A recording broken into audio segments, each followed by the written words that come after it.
लगाया था पौधा हो गया बरगद सा विशाल, अब हटाना चाहेंगे तो होगा बवाल। 7 साल पहले क्या हुआ था उसी सवाल में छिपा है मोदी शाह योगी का झगड़ा। योगी को हटाने का मन लेकिन हटा नहीं पाएंगे, जानते हैं क्यों? समझिए पूरा खेल। जब जरूरत होगी तब काम लेंगे, काम निकल जाने के बाद सिर्फ तुम्हारा नाम लेंगे। कुर्सी वापस लेंगे, तुमको भी कुर्सी से हटा देंगे, खेल खत्म करके किसी और नेता को सीएम बना देंगे। पहले राम मंदिर था तो योगी चाहिए थे, अब दलितों और पिछड़ों की सियासत से अखिलेश यादव को फायदा है तो ओबीसी नेता चाहिए। सियासत का अनोखा खेल कोई नया नहीं है। योगी फायदे और नुकसान के बीच क्या सियासत के घुन की तरह है। जब चाहेगी बीजेपी केशव की चक्की में शहीद कर देगी, फिर करते क्यों नहीं? केजरीवाल की बात याद आती है तो करना। परेशान हो गए हम लोग 2.5 साल से, ये भी परेशान हो गए, हम भी परेशान हो गए, करो फिर। घर की नींव में बीजेपी से तकरार की खेती की है, जिसका नतीजा है केशव और योगी का झगड़ा। एक सवाल है, कौन बड़ा है, योगी या केशव? जवाब क्या होगा, ये पूरी रिपोर्ट देखने के बाद आपको बताना होगा। 7 साल पहले योगी एक सांसद थे, उन्होंने बीजेपी से सीएम की कुर्सी नहीं मांगी थी। वो अपने मठ में गायों की सेवा कर रहे थे, तभी शाह का कॉल आया और वहां से ही पूरा खेल बदल गया। क्यों आया था फोन, ये बताएंगे। जो योगी को देखना नहीं चाहते हैं वो योगी को सीएम बना देंगे, ऐसा कौन सोच सकता है? सियासत हमेशा अपने मतलब की चाल से चलती है। योगी भी उनके शिकार में फंस गए। ये प्लान था, जब राम मंदिर और 2019 के चुनाव के नतीजे आ जाएंगे तो योगी को हटा देंगे। केशव प्रसाद मौर्य से यही वादा किया गया था, लेकिन योगी ने अपने दम पे 19 का चुनाव जीत लिया। केशव दिल्ली आए, केशव खुद अपना चुनाव हार गए थे। पार्टी के आला कमान से कहा, हे माई बाप, अब क्या होगा? अब तो सीएम क्या डिप्टी सीएम नहीं बन पाएंगे। खबरें आई कि एक बड़े नेता अखिलेश यादव के समर्थन से सरकार बना सकते हैं। पार्टी की फूट का अंदाजा दिल्ली वालों को हो गया था। हारे हुए नेता को डिप्टी सीएम बनाया गया, ऐसा कोई सवाल न पूछे। इसके लिए उत्तराखंड में हारे हुए नेता पुष्कर सिंह धामी को भी सीएम बनाना पड़ा। योगी आदित्यनाथ ने अपने काम के स्टाइल, अपने भाषण की शैली और अपने व्यक्तित्व से अपनी ताकत और जनता के बीच अपनी पहुंच को इस कदर बढ़ा लिया कि केंद्रीय नेतृत्व की हालत अब योगी को लेकर सांप छुछुंदर वाली हो गई है। वो न निगलते बन रहे हैं न ही उगलते, क्योंकि दोनों केस में नुकसान तो बीजेपी का ही है। साल 2017 में योगी सीएम बने, केशव और दिनेश शर्मा डिप्टी सीएम बन गए।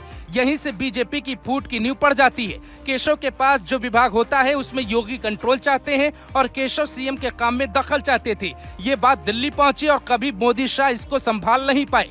कभी मोदी शाह कहते हैं योगी जैसा कोई नहीं, तो फिर जब केशव प्रसाद मौर्य ये सब कर रहे तो मोदी कहाँ है? बयान क्यों नहीं आता?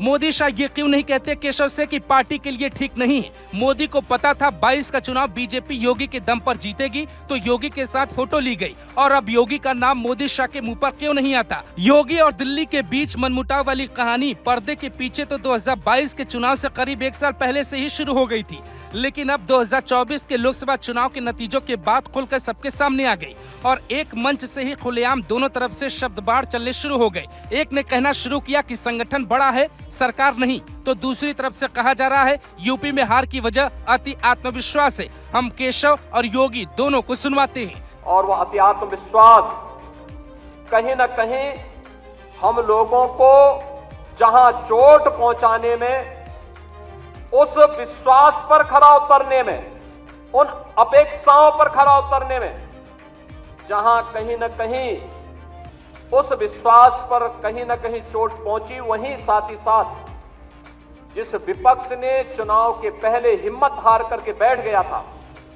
वो आज फिर से उछल कूद करने का कार्य कर रहा है। संगठन सरकार से बड़ा है।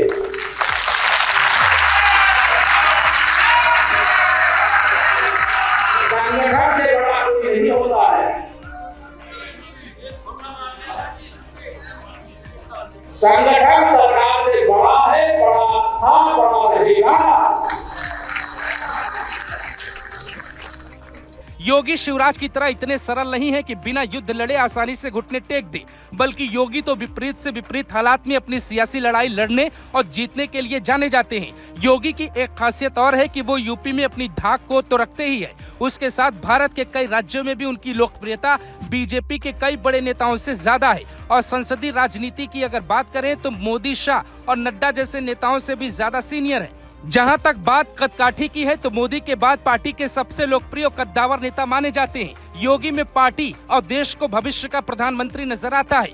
योगी पर न तो किसी तरह के भ्रष्टाचार के आरोप लगे और न ही नियम के विरुद्ध जाकर किसी बिजनेसमैन की मदद करने का आरोप और न ही परिवार के लिए किसी सदस्य को गलत तरीके से लाभ पहुंचाने के आरोप लगे। आज भी योगी आदित्यनाथ की बहन अपनी दुकान चलाती हैं और सीएम योगी से उनका कोई खास लेना देना नहीं है। योगी बिना किसी लाग लपेट के बस बुलडोजर लिए खड़े हैं, जिसका रुख वो कभी भी अपने विरोधियों की ओर कर सकते हैं। इधर यूपी के सीएम योगी आदित्यनाथ पूरे फॉर्म में हैं। योगी अपने काम पर हैं। अब पार्टी को क्या करना है ये पार्टी को देखना है। कुर्सी लेकर भी अगर योगी को तोड़ सकते हैं तो एक बार देख लेना चाहिए, क्योंकि यूपी उसी दिन जल उठेगा जिस दिन योगी को हटाया जाएगा। ऐसे दावे किए जा रहे हैं कि योगी के बिना यूपी के हालात को संभालना संभव नहीं है।